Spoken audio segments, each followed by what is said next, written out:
Okay. GOP ditching Trump. Jordan Klepper hits Nikki Haley's rally to find out.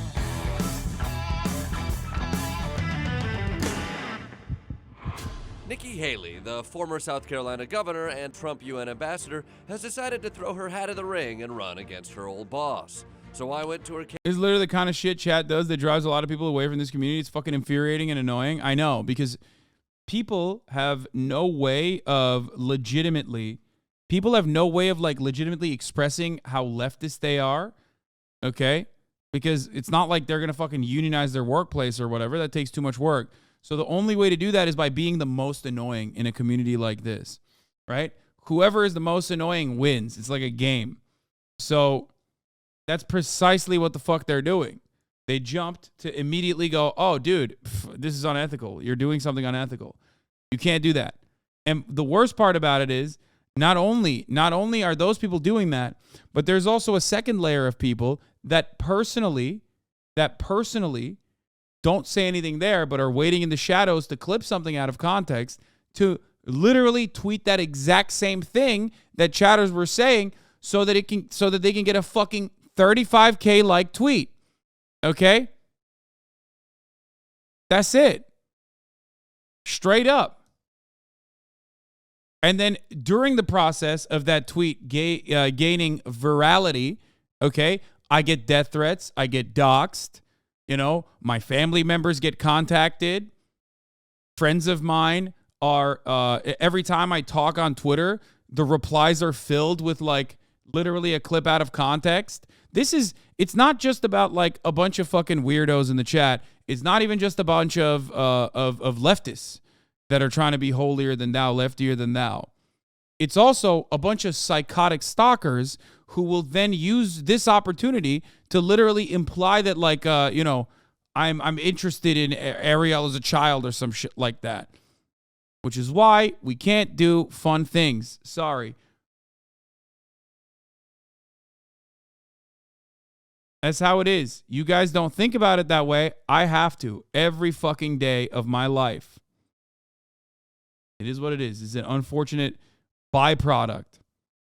5 guys now, 20 guys waiting, 1,000 guys clipping, 5,000, 50,000 guys on Reddit, 1 million chirpers, and then every other freak sees it to call their arms to challenge you too, etc. What chatters seem to forget. Exactly.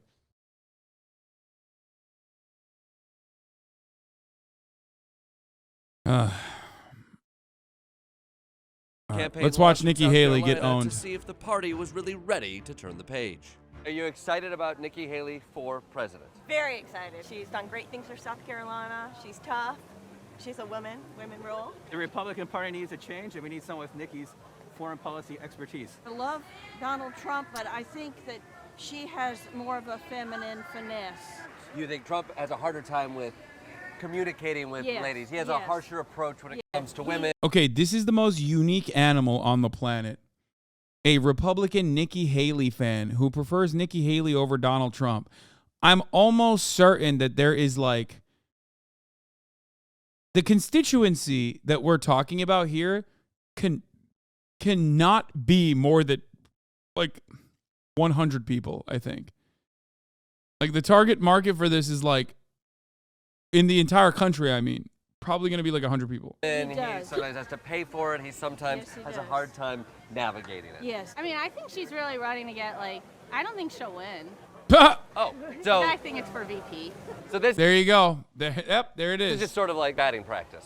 It's just fun to be here. Why not? VP or president, I was curious to see how Haley could win over ardent Trump supporters. I voted for Trump, but I certainly will not be doing that again. When did Trump lose your support? The nail in the coffin for me with Donald Trump? Let me guess. Charlottesville. No. What? Okay, let me guess. You're not going to guess it. Kids in cages. Nope. The insurrection, January 6th. Nope. Okay. Wait, hold on. First impeachment. Nope. Second impeachment. Nope. Okay, inviting white supremacists over to Mar-a-Lago. No, but criticizing DeSantis before his election. Wouldn't have guessed it. So that's the line right there. That was the nail in the coffin for I me. would have guessed kids in cages. I told you wouldn't have guessed it. I know. I would have saved you 30 minutes. This is why you come on and talk to people. You're constantly surprised. Yep. Haley has been either a strong Trump critic or a vocal Trump ally, depending on the time of day.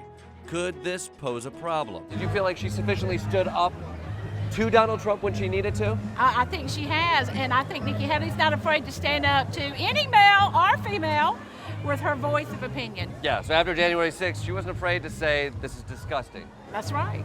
And then a couple weeks later to say they were being too hard on him. Yes, yes. So we agree. I agree totally. An individual respects you if you can stand up to them. So if something awful happens, like Charlottesville. She speaks her mind. Charlottesville happens, she's not afraid to criticize Trump, walk right in there and hand in her 52-week notice. Right is right. She knows right from wrong. It's a campaign that's distancing itself from the far-right fringe.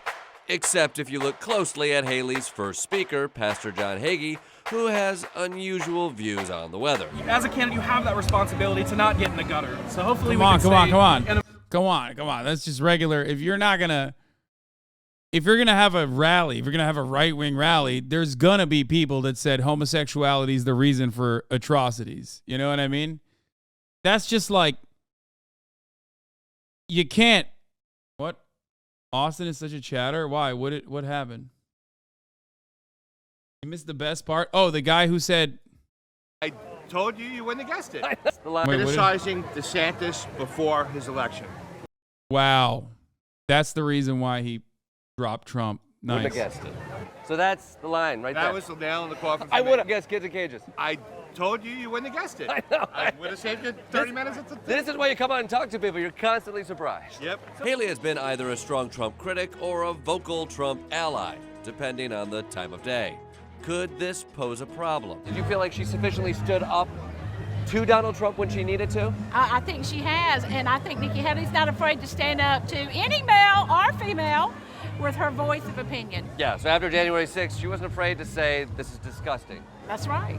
And then a couple weeks later to say they were being too hard on him.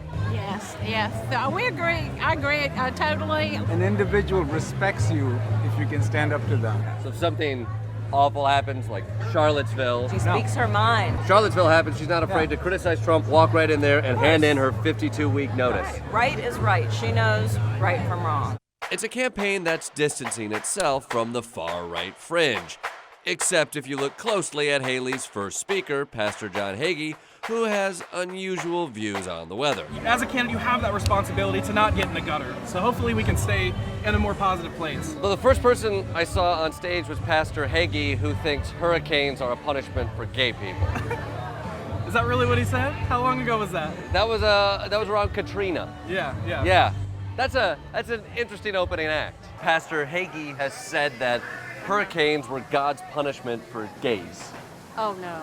Preaches the gospel. I followed him for years. Yeah. But maybe if she wants to attract moderates, come in with a little bit more of a moderate pastor who thinks something more acceptable, like tornadoes are caused by too much masturbation.